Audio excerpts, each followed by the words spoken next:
रंग बना देवरू पिके तू करे लकानो बटन के आदमी हवा के हवा तू मांग के अरे सुना और तो रही पिचुकारी तोहर मुर्दा बा ए अंकल डोंट टच माय माता क्या हुआ और क्या बानी फिलहाल क्या हुआ और क्या बानी फिलहाल खिलाए न मत मारो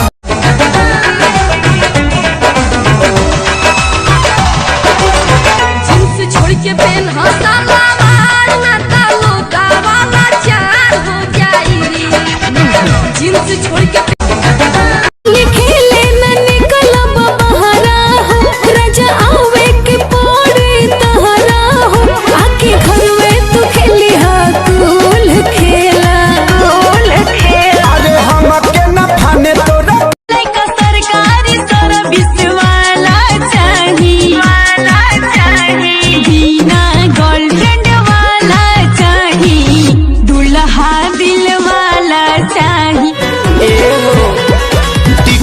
कटल पिया एसी हो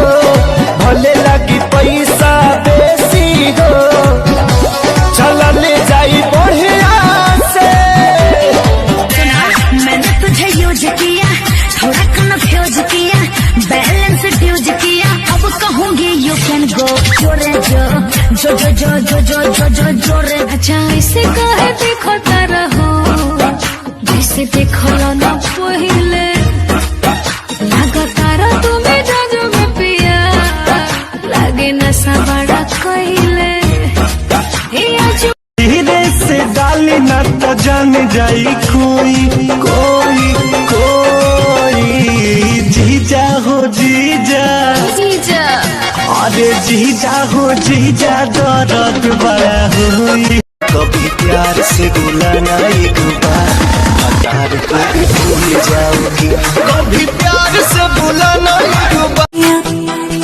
हमरे सावर रंग मन नहीं भावे हो सावरिया दिलवा में जगह दे दो दिलवा में जगह दे दो कहा काली गोर करिया हम तो सबके नजारा बड़न हमारा से कसिलू की अब की होली में बोला मुआ रहे हैं धन्यवाद